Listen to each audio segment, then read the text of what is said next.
Amen. Hallelujah. So, how many of you here are Christians since birth? Oh, no one?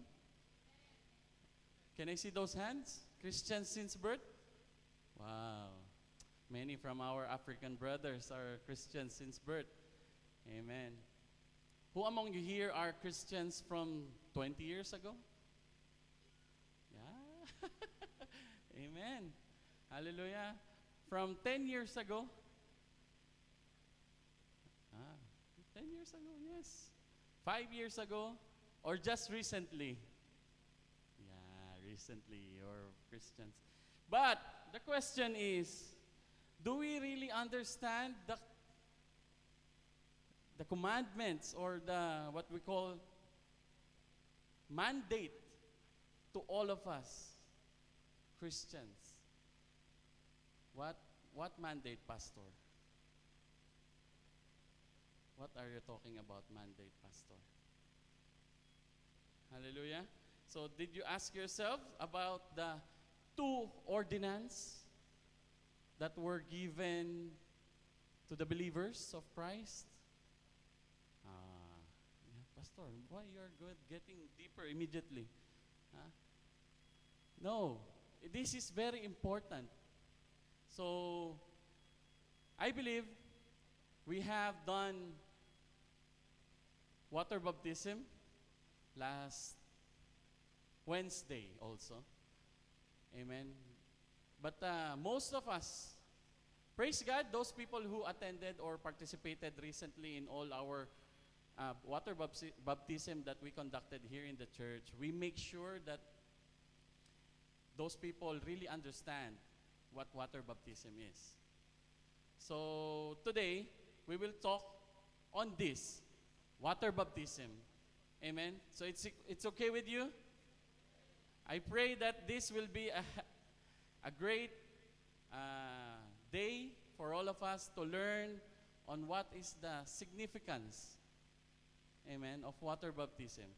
Because many of us, we called ourselves Christians for so many years, and yet we don't really understand the ordinance that God given unto us. What are those two, by the way? I seen from the back, not all participated from the breaking of the bread. But you know that we have these two ordinances, no, God given to His people. First is breaking of the bread, which we are doing. And then the second thing is water baptism. These both are very important to all who believe in our Christ Jesus our Lord. Amen. Hallelujah. Thank you, Miss Ivy. Hallelujah. So I pray that after this service, we will really know, we will truly understand by heart, amen, what does these ordinances mean to all of us. Amen. So I will pass a little bit I will talk a little bit on breaking of the bread, the communion, but I will tackle more on the water baptism. Amen?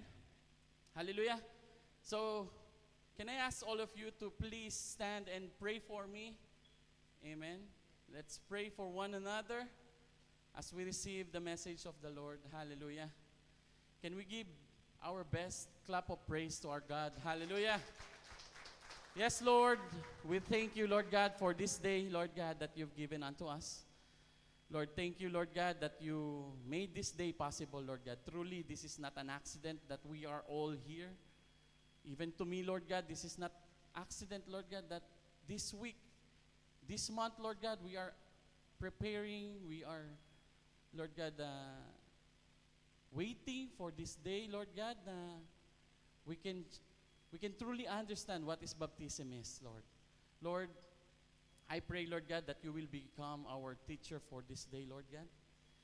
You teach our hearts, Lord God. Touch our lives, Lord God, with your word, Lord God, that it will be penetrated, Lord God, in our hearts. It will be planted deep there, Lord God, in the deepest portion of our hearts, so that we will live it, Lord God, according to your commands, according to your desire and will to all of us, Lord God. Hallelujah, Lord God, as your Holy Spirit lead us, Lord God, use me, Lord God, use my mouth, Lord God, as your mouthpiece here, Lord God, that you will declare, Lord God, your goodness in everyone, Lord God, that we will hear you, Lord God. In Jesus' name we pray. Amen. We may all be seated. Hallelujah.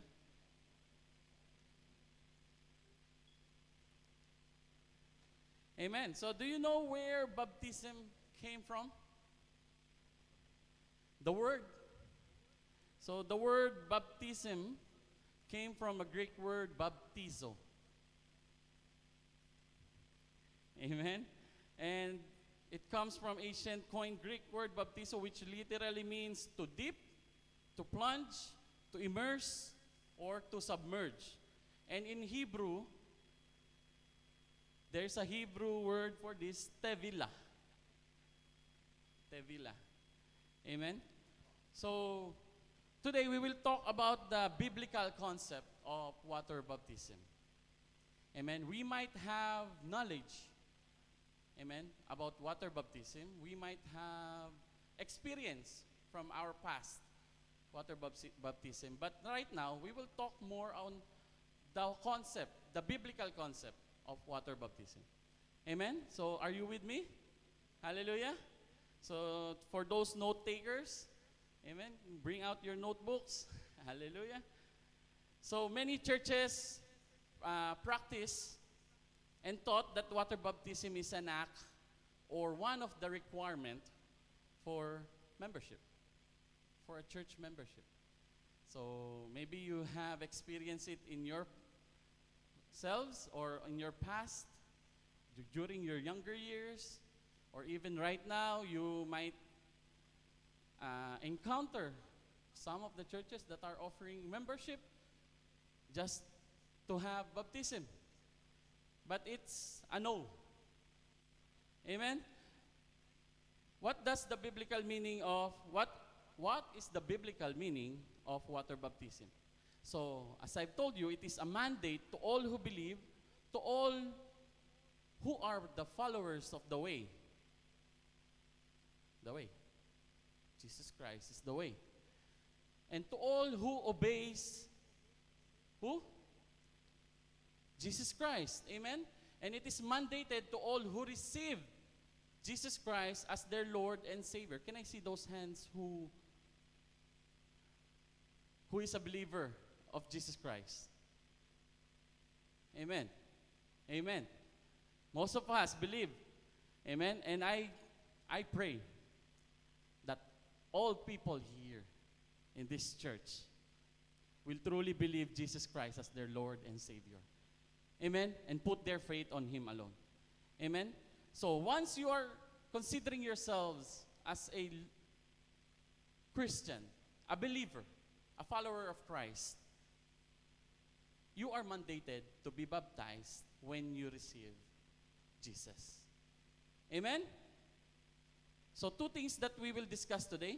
One is foundational meaning of water baptism. So as I told you, there are churches that they think or teach or explain during their initial meeting with newcomers that this is a prerequisite for their church to be baptized, like that. But far more than that, water baptism is a very big concept. Amen? And that, even it was established in the Bible from Old Testament to New Testament. Do you agree? Amen? So maybe some of us think that baptism is established on New Testament during the formation of the new church. Amen? When Jesus Christ came. Amen? But this has been established since Old Testament time. So for example, before we go deeper, First of all, we need to establish how do we understand the Bible. Amen? So when I say it was established from the Old Testament times, we need to see the whole picture, the whole context, the Bible as a whole. Amen? Because if we just focus on one verse, on one chapter, on one book, we will not get to see the whole context. Amen? And I believe and I pray that everyone here use their Bible, or this is not the first time they hear the word Bible. Amen? We have many opportunities or chances to read the Bible, not only having a hard copy or a physical one. Nowadays, we can use our phones. Amen? So, for example, so how do we receive the doctrines of the Bible? For example, the Trinity. Amen?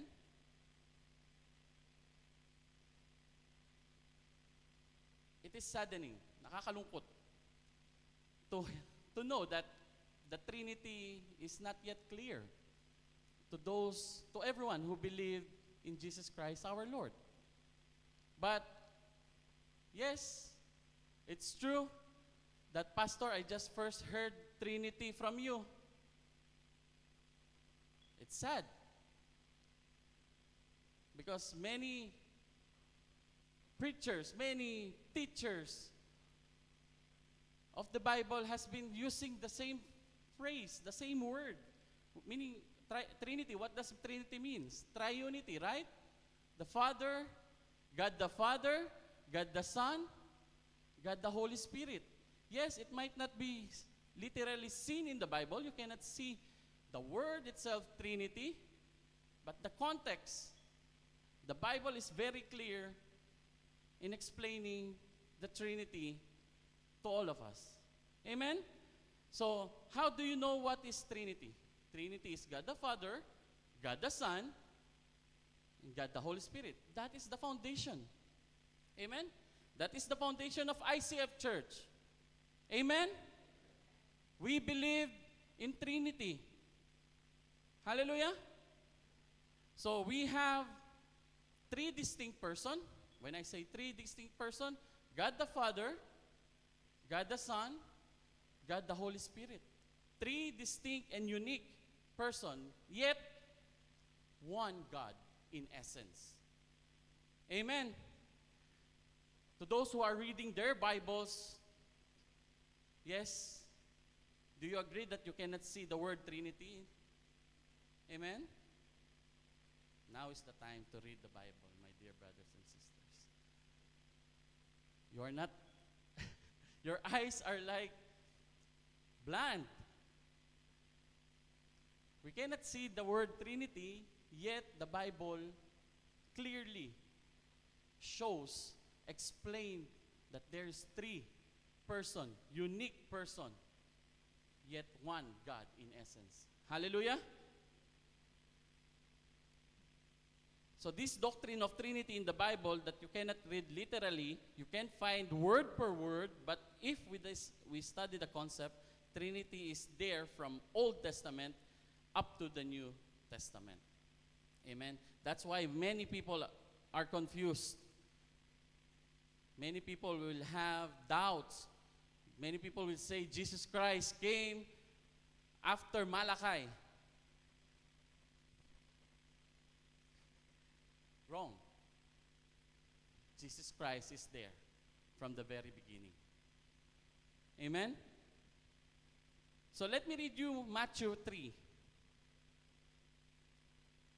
As soon as Jesus was baptized, he went up out of the water, and at that moment, heaven was opened.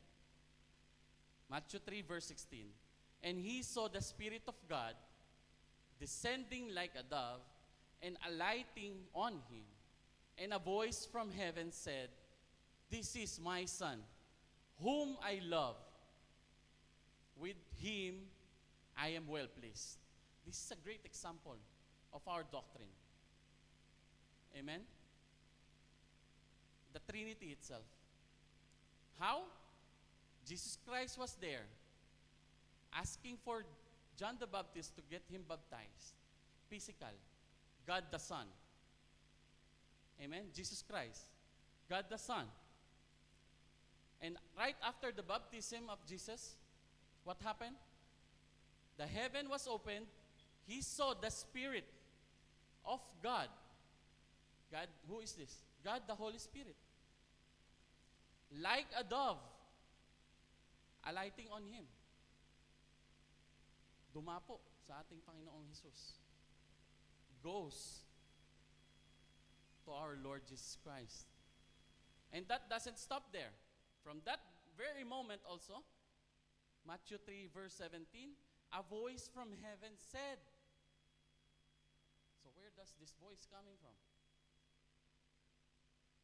This from God the Father. Yes, of course. Because what the scripture says, this, what does the voice says? This is my Son, whom I love. With Him, I am well pleased. Amen. Hallelujah. So do you agree? Amen. Not from the word of Pastor Sean, not from the word of any pastor. You can read it by your own selves if you open your Bible. Amen. This the scripture says.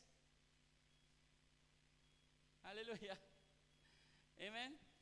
So we cannot avoid people asking us questions on doctrines, people who love some debates, some argument, or some clever or sarcastic way of that they just want to sound smarter than you.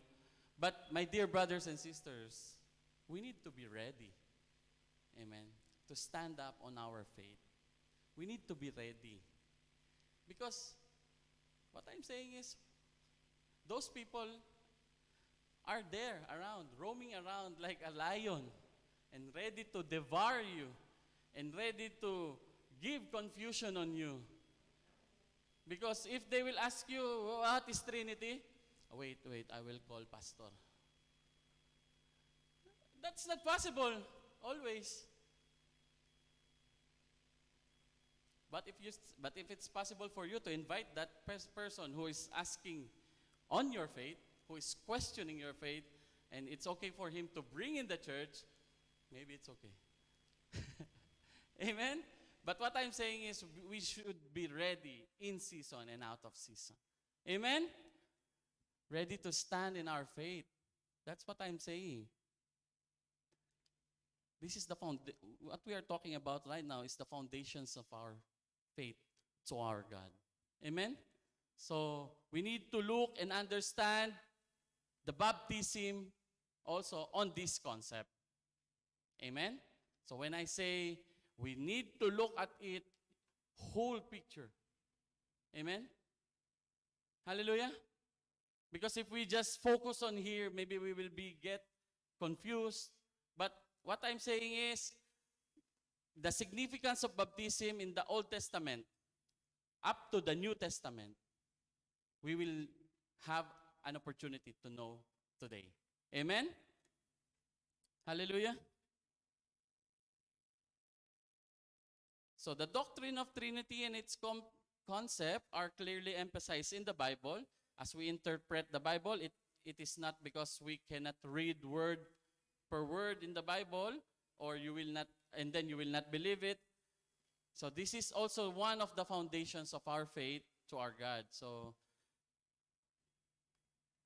the question is, what is the significance of baptism in the Old Testament? Or what is the significance of the baptism, of water baptism in the New Testament? Amen? So New Testament, water baptism is commanded for us to do. Water baptism is one of the sacrament or ordinances given by God and instituted by Christ. Amen? So there are two. Water baptism and the Lord's Supper are two ordinances, commandment. Amen? Instructions for us to hear. Amen? And to obey. So, first, I would like to talk on the Holy Communion or the Lord's Supper. And I sense from God that I should talk a little bit on this, as many maybe not yet sure or what does it mean. Amen? So in Matthew 26, verse 26, while they were eating, Jesus took bread, and when he had given thanks, he broke it and gave it to his disciples, saying, "Take and eat, this is my body." And then when he took the cup, he had given thanks, he gave it to them, saying, "Drink from it, all of you. This is my blood of the covenant, which is poured out for many for the forgiveness of sins. And I tell you, I will not drink from this fruit of wine and from now on until the day when I drink it new with you in my Father's kingdom." So if you hear the exhortation this morning from our brother June, we frequently do it. We always do it in our services. Amen? Before, okay, I will not talk on other church. Before, our church itself, we do it once in a month. Amen? One Friday in a month. But then, the Holy Spirit leads this church to at least do it, not daily, but every opportunity that we have. What is that opportunity? Every Friday together, we will do breaking of the bread. Amen? We will do the communion.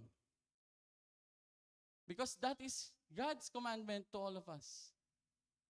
You know, early Christians, they do it daily. Whenever they have an opportunity to eat and gather before praying, they are remembering what Christ has done. Amen? So, also in Luke 22, verse 19 to 20, he took the bread, and when he had given thanks, he broke it and gave it to them, saying, "This is my body, which is given for you. Do this in remembrance of me." This is Jesus Christ who is talking. And this, likewise, the cup, after they had eaten, saying, "This cup is poured out for you as the new covenant in my blood." Covenant. Kasunduan in Tagalog. We have an agreement. The new agreement with the Lord. That when we partake, when we participate on the communion, amen, we receive Christ as our Lord and Savior. We declare that He is our God. Why? Bakit kailangan po yun? Why it is needed? Yes, the law has been given to Moses. Amen? The law has been given to mankind, but the law emphasized that no one can perfectly do it.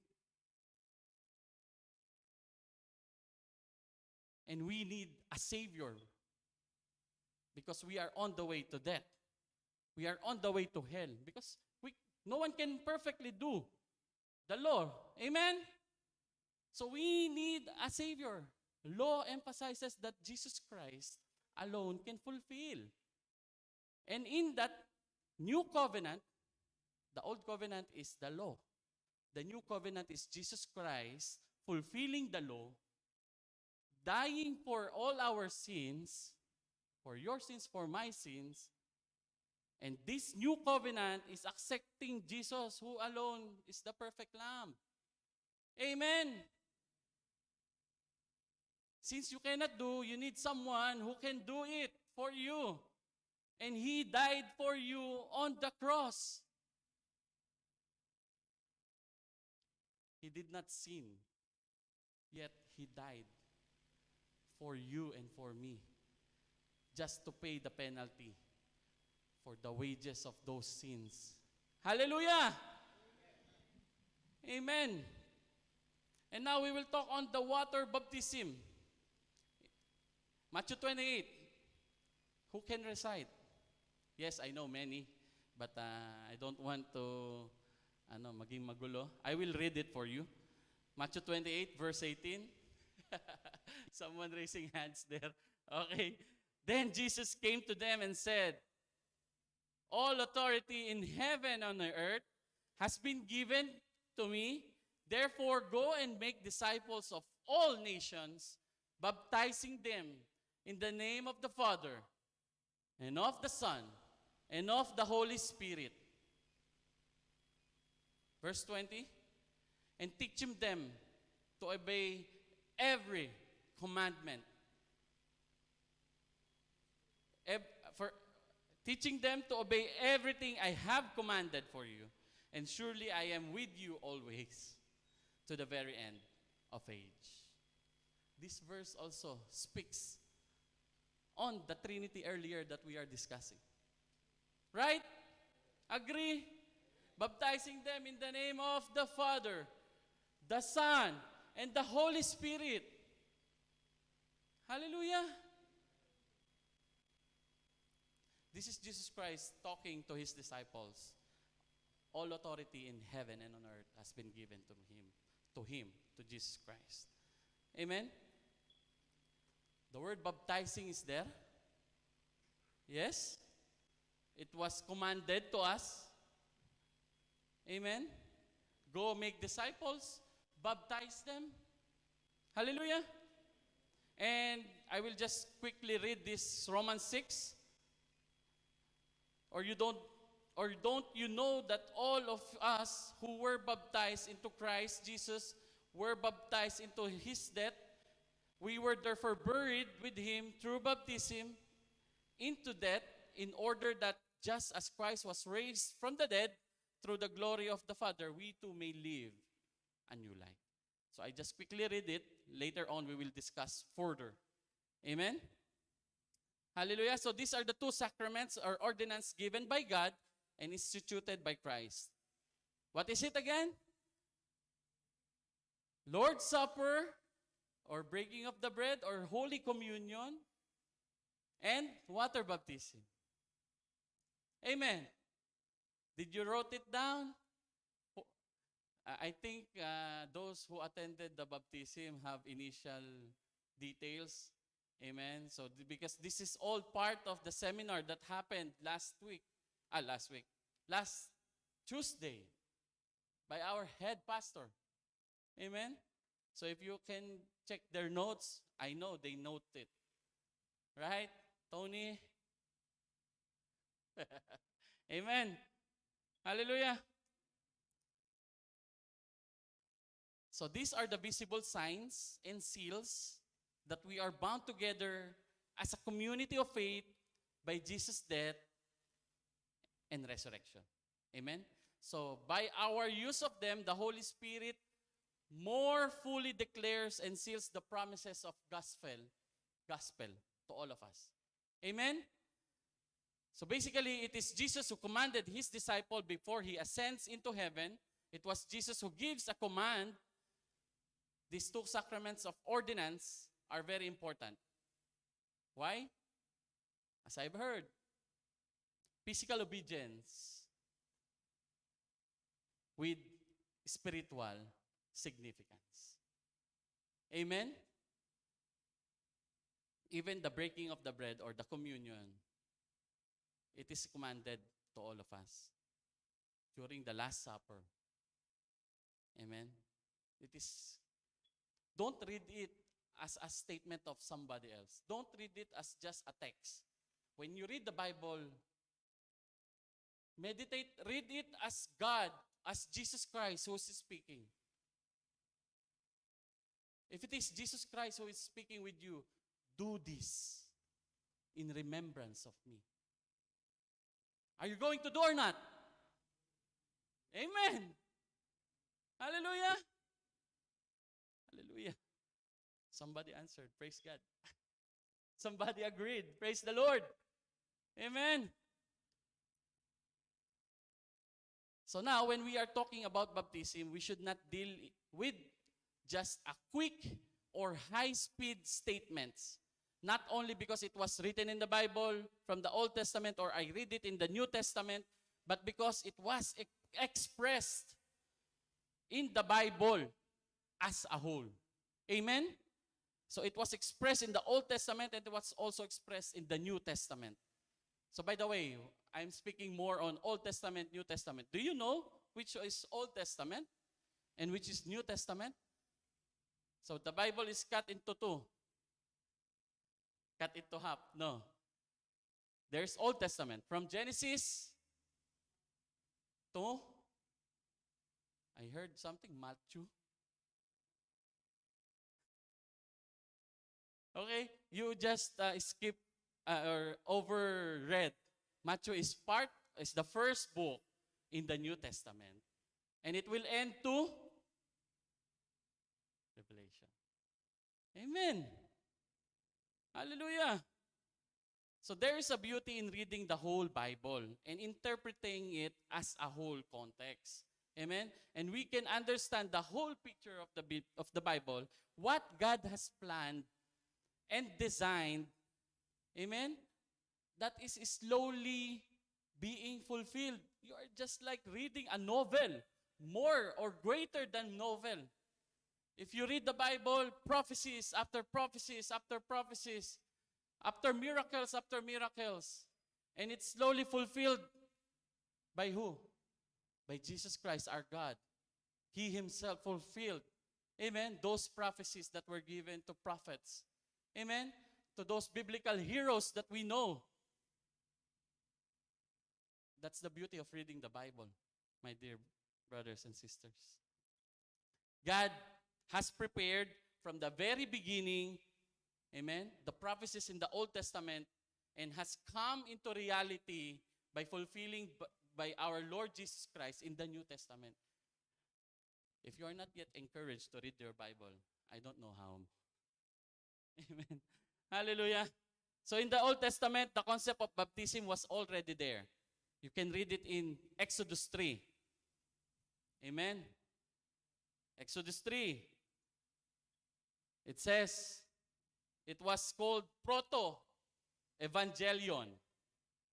What does Proto-Evangelion means, Pastor? Oh, ako din eh. Actually, I just heard it first time during hearing in the seminar. But Proto-Evangelion known as the first gospel. In Genesis 3, it was God has promised to Abraham, Old Testament, and has been fulfilled in the New Covenant, Jesus Christ, New Testament. Amen? And it is God's prophecy in the Garden of Eden that the seed of the woman will eventually crush the head of the serpent. So maybe let's read from verse 14, Genesis 3, verse 14.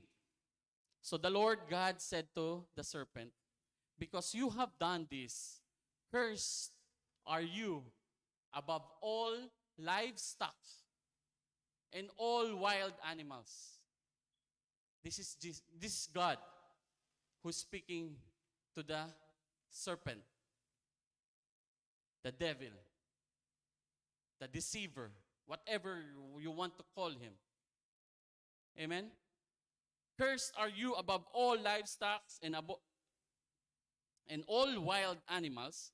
You will crawl on your belly, and you will eat dust all the days of your life. Verse 15, very important. And I will put enmity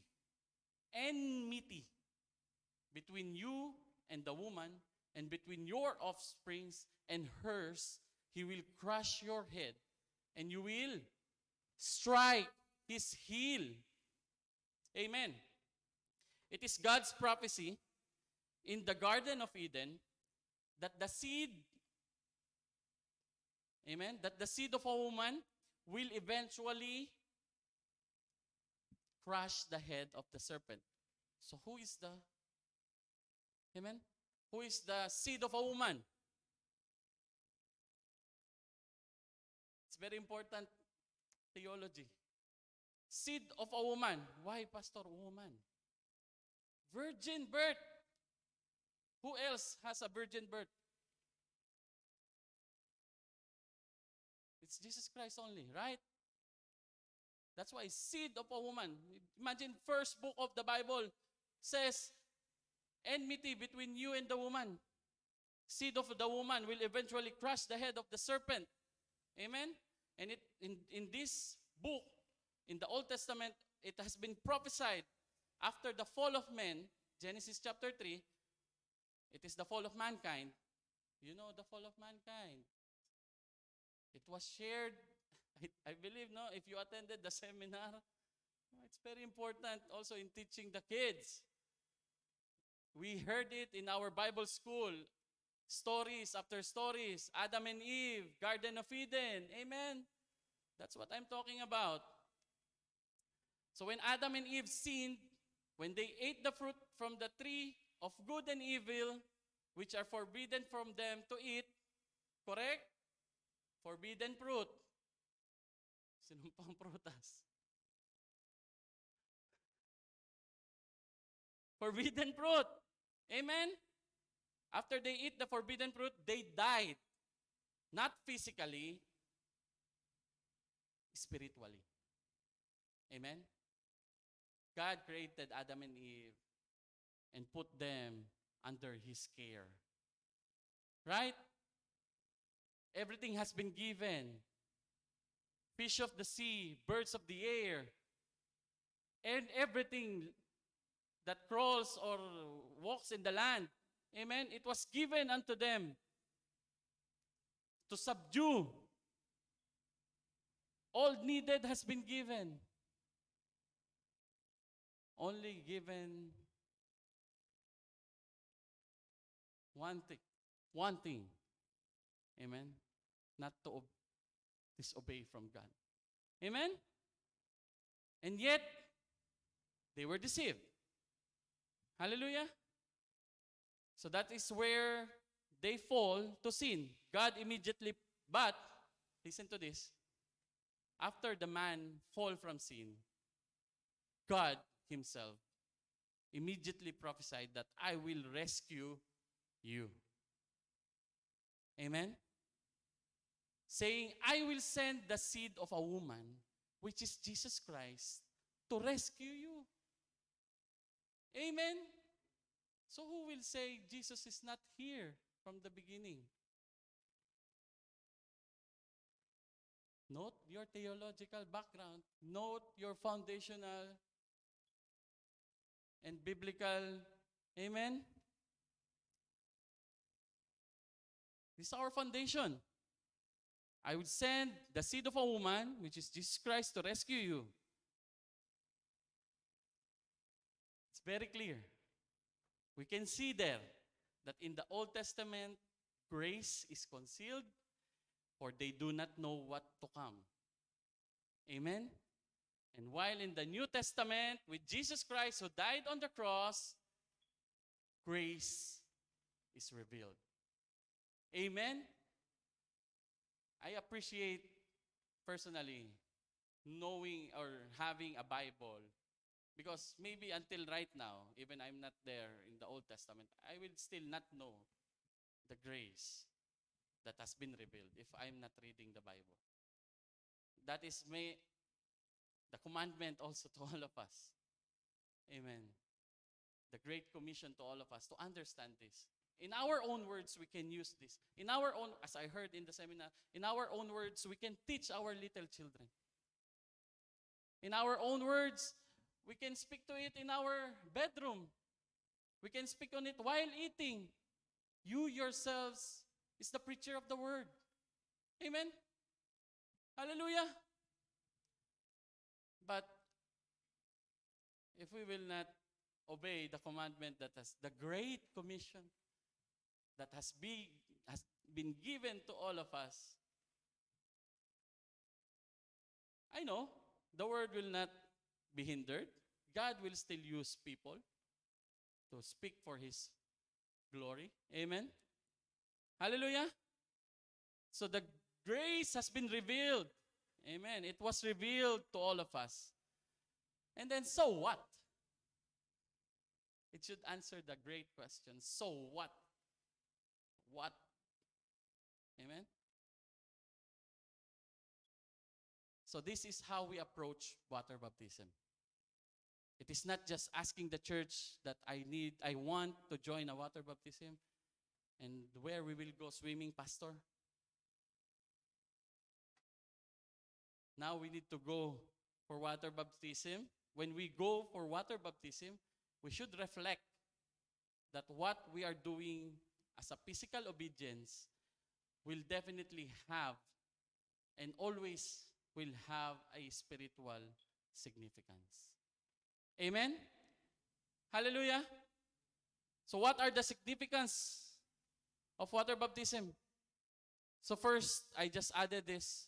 Normally, we who are with the church for a very long time can easily and immediately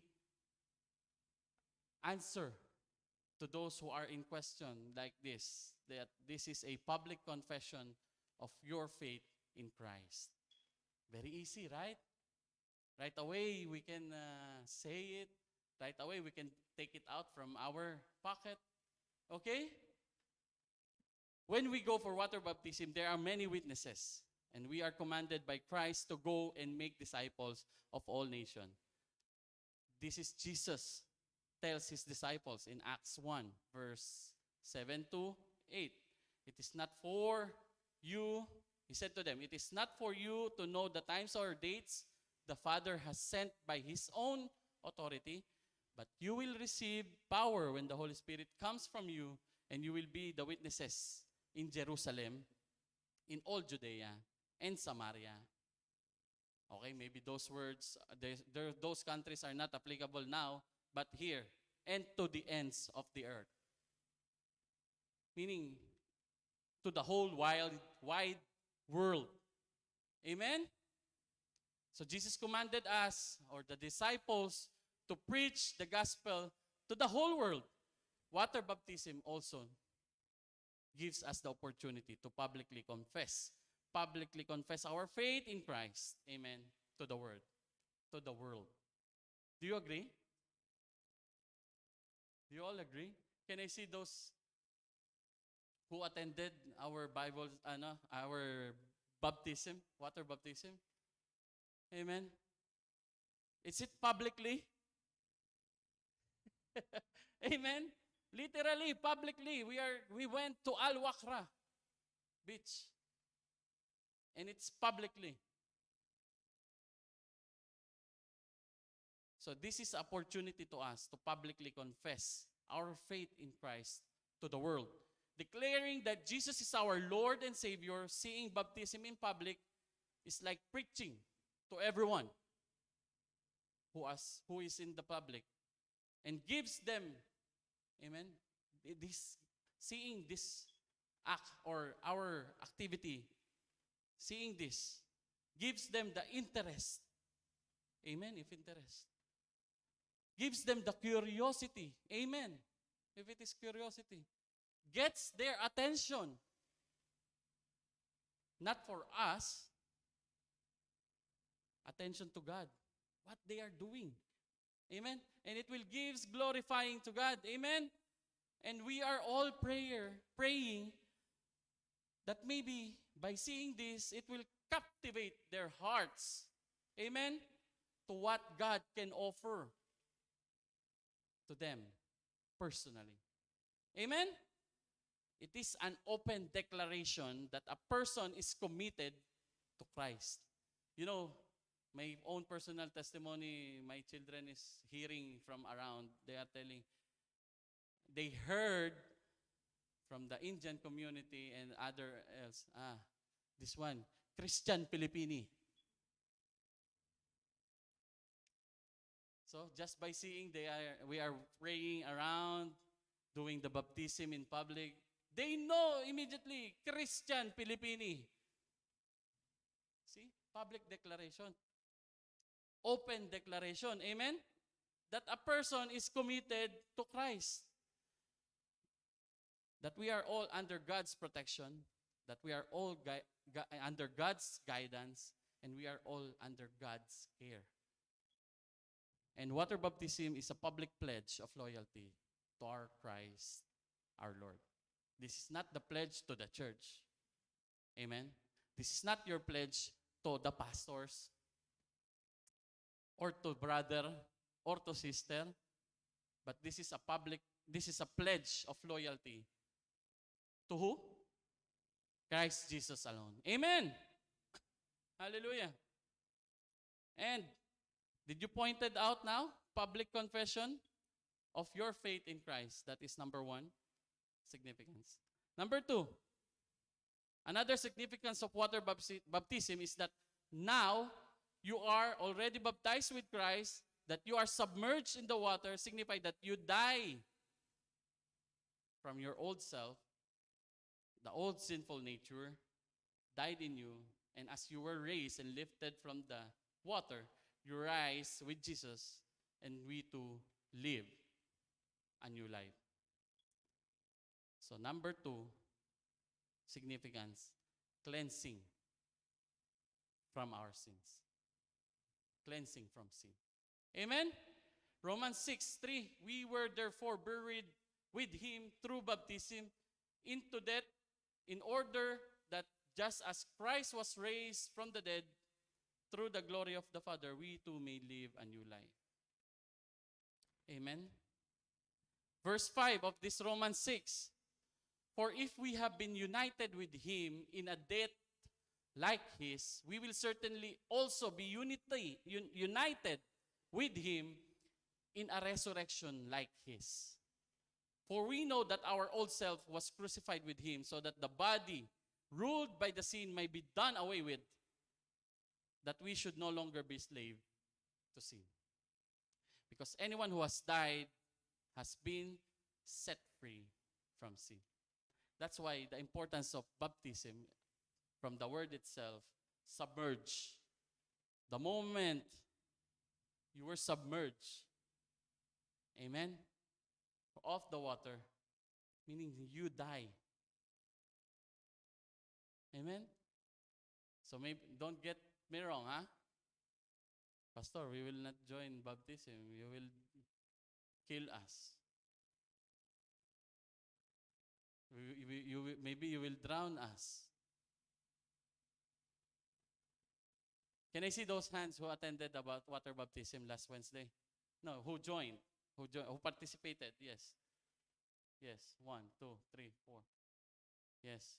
This is the same numbers, my dear brothers and sisters, who registered. All of them is alive. Amen? What we are saying here, you died symbolically. Amen? You were submerged. You were immersed. Amen? This symbolized you dying with Christ. And Jesus Christ resurrected. Amen? We have a living God. Amen? So in the same way, when we were lifted up, you are now died from your old self.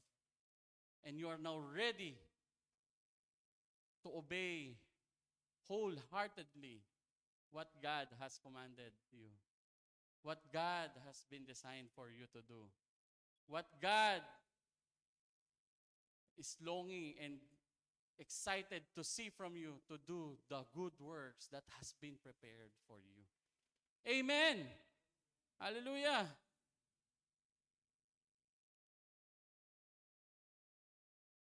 Let me read you Isaiah 43 verse 2. 1 to 3 rather. But now, this is what the Lord says. He who created you, Jacob, he who formed you, Israel, do not fear, for I have redeemed you.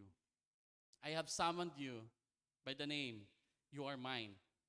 When you pass through the waters, I will be with you.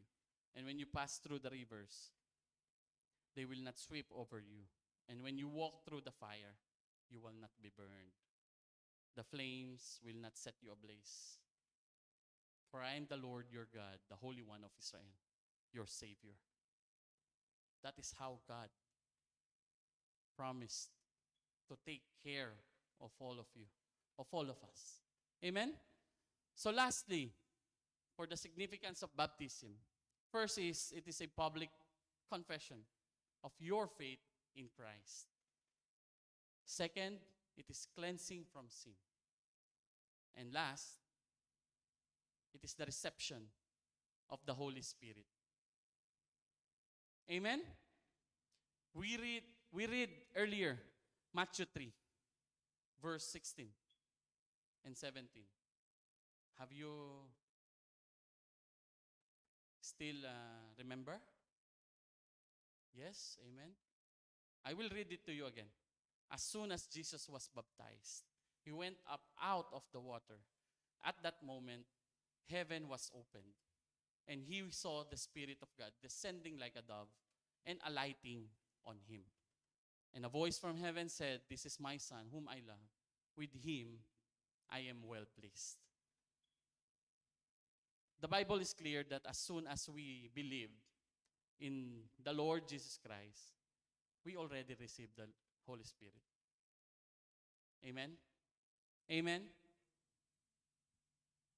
Even without water baptism, even without doing the water baptism, the moment that you declare that that Jesus is our Lord and Savior, it's very clear in the scriptures that you receive the Holy Spirit. Yet, because this is the guarantee of our salvation in Christ. Amen? What we are doing here is just a biblical discipline. Amen? Spiritual discipline for all of us. And yet, this is not the reason for your salvation. Your salvation, yung kaligtasan po natin. Your salvation, amen, comes from believing and accepting Jesus Christ as your own personal Savior. Not because you do good things, not because you attended all the services in ICF, not because you are seated here. You are saved. The only reason that you will be saved is by believing to our Christ Jesus, our Lord, that He died on the cross to pay the sins that you have done, that you have inherited. Amen? So, in the same way as we have water baptism, we show respect for the Holy Spirit filling us. We are like creating a lasting reminder, for we can easily forget. We can easily forget. Yes? We can easily forget. Someone will be asked here, when is the birthday of your wife? When is your anniversary? We can easily forget. Amen? So, in this way, we create a lasting reminder, for we can easily forget. We commemorate. Amen? We celebrate or solemnize the wonderful opportunity God has given to us. Amen? So, Jesus went also, by the way, into water baptism, as I've read in Matthew 3. I remember our discussion on John, actually. We have an opportunity to tackle on this. A great question was given. So meaning, Jesus Christ do water baptism because He is a sinner also? Huh? Because as I told you, significance, no, what we are doing right now, cleanse from sin. So meaning, Jesus baptized because He was a sinner? No. The Bible will not contradict itself. God will not contradict Himself. Amen? What does it says in Matthew 3, verse 15? Jesus replied, "Let it be so now. It is proper for us to do this to fulfill all righteousness." Amen. Jesus Christ never sinned. Jesus says, as He went for baptism, let it be so now. It is proper for us to do this to fulfill all righteousness. To fulfill all righteousness means to accomplish God's mission. Amen. Hallelujah. Yes, though we, mankind, are sinners and sinful in nature, Jesus, please do not forget, Jesus Christ is a perfect man and a perfect God. Amen? He didn't need baptism. for the repentance of sin. But he accepted baptism in obedience, service, in obedient service to the Father. Amen? And we should treat this, amen, as a high, amen, high importance. Or we should give high respect. Because nowadays, baptism are just, not all can do it. You can also not do it. Many people will say, you will hear it. I'm already 10 years Christian. I'm still not baptized. Where is the obedience there?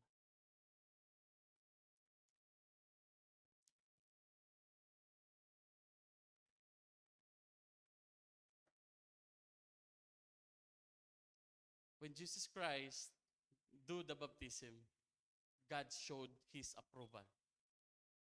Amen? How? Opening up the heaven, sending God the Spirit.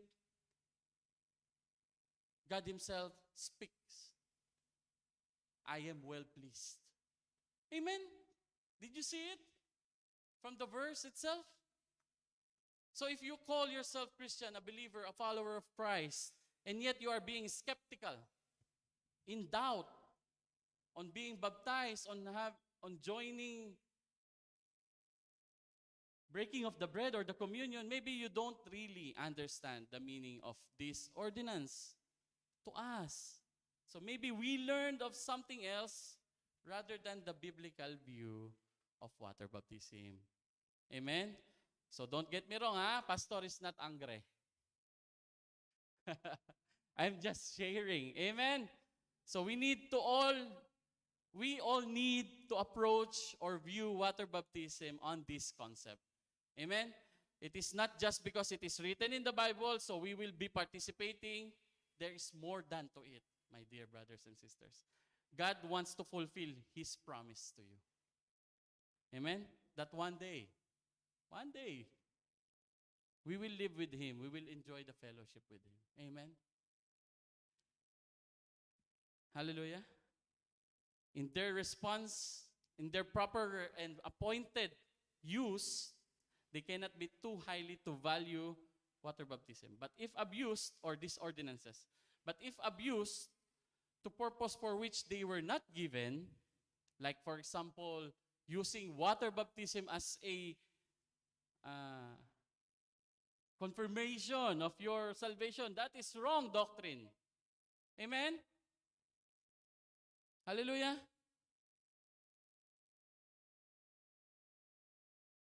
If it is abused to purpose for which were not given and looked to as containing in themselves and conveying of themselves salvation to man, so it is desecrated. Amen? So let us learn that from then, how to use God's ordinances. We should be thankful for them. Amen? We should be thankful for those opportunities that we can participate. We should honor them. Amen? What does the scripture, 1 Corinthians, written in our outside? Do it all for the glory of God. We do it for the glory of God. Amen? We should look to God in them and expect from God through them. That is the communication of his grace and peace. They are to be reverenced, to give reverence, not to idolize, to be used as means, but not rested in as the end. No one is to imagine himself better. I will repeat. No one is to imagine himself better merely because he attended on any ordinances. Amen? Christians are humble. We see it, this example of being humble to our Lord Jesus Christ. As He Himself, God, perfect man, participated in baptism. Amen? We believe and obey God's ordinance and command. We believe that whatever God has commanded there is always has a corresponding promise that He is readily offers and gives to us. So when is the right and proper time to get baptized? When? When? When is the right and proper time to get baptized? This is a question. Amen. As soon as we have believed in the Lord Jesus Christ. Amen. There are stories in the Bible. Amen. If you can read it there. I don't know who I shared it with yesterday. That by just sharing the gospel while traveling. Amen. I just remember the word Philip. That Philip and then another guy in the traveling. He heard the gospel while traveling in the kabayo, horse, with kalesa. He asked of the gospel and he was being shared. And right there and then, he decided to stop. They see a water. Go, give me, baptize me. Amen? Hallelujah? The Bible is also clear on setting examples as the early Christians, after hearing the gospel, 3,000, 5,000 has been baptized. Amen? And it is immediate. So with all this, I'm praying that we truly hear what the Bible says about baptism. Amen? We should remember as well that during early Christians, publicly declaring Jesus as our Lord and as their Lord and Savior, and even affiliating with Jesus, following Him, is not easy. They were persecuted. Some were killed. Some were tortured. Yet all what they're done is out of the love to Jesus Christ. Amen? So the question is, as we participate in baptism, is it the same love that we have for Christ?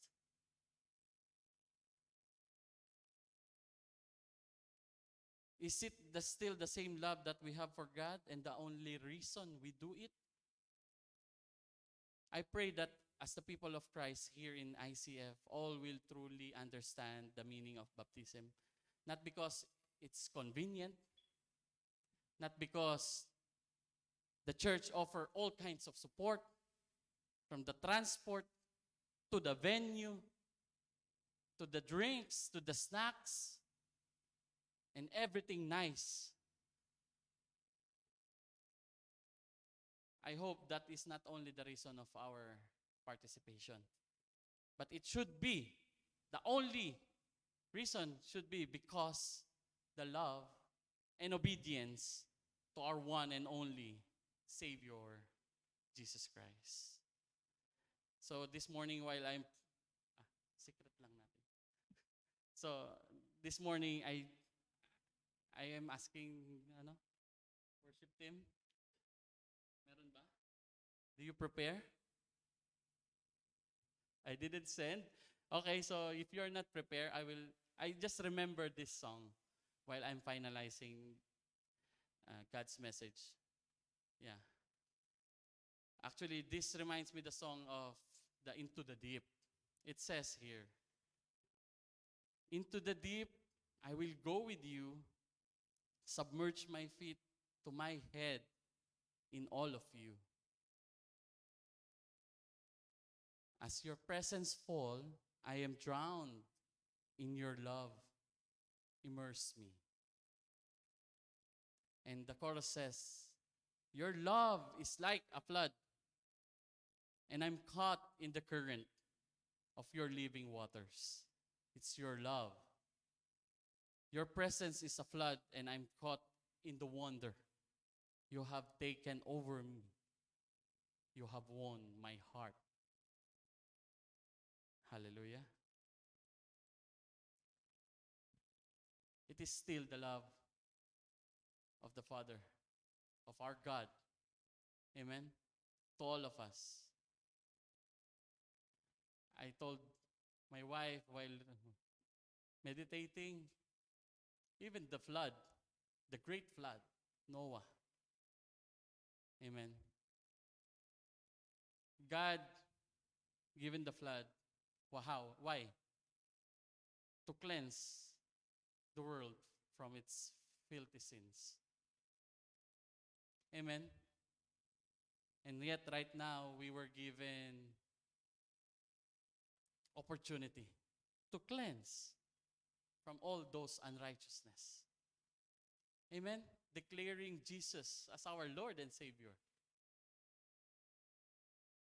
That in dying from our old self, our old sinful self, we will rise up with Christ who lives in us. That we may able, amen, we may all be able to live according to His will and His desires to us. Hallelujah. So can I ask everyone to stand? Amen. Hallelujah, Lord. We praise you, Lord God, to the lives of every believers here in this church, Lord God. Lord, may your word penetrates the heart of everyone, Lord God. That we may truly understand, Lord God, the meaning, the significance of every commandments that you have given to us. Every ordinances that you've left us to follow, Lord. And in fellowship, Lord, in fellowship with this community, in fellowship with fellow believers, Lord God, we can joyfully declare your name in our lives, Lord God. We can always remember your love and affection to all of us. Lord, you're so great, Lord God. You planned everything from the beginning. You know our condition. You know that we will fail, Lord. So that's why you have given your Son to die on behalf of us, Lord.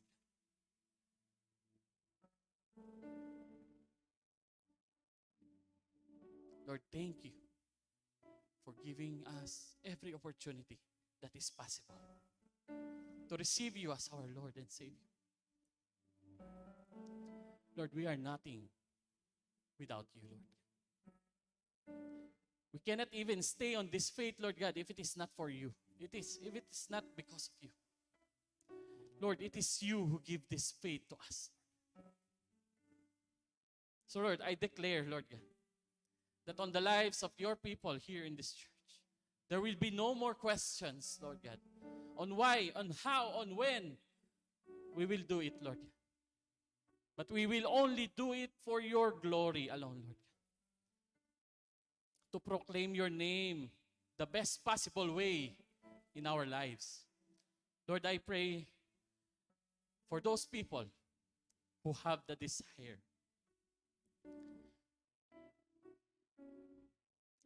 Hallelujah. Keep this desire, Lord. Huwag niyo pong hayaan, Lord God, na mawalan kami ng pagkakataon.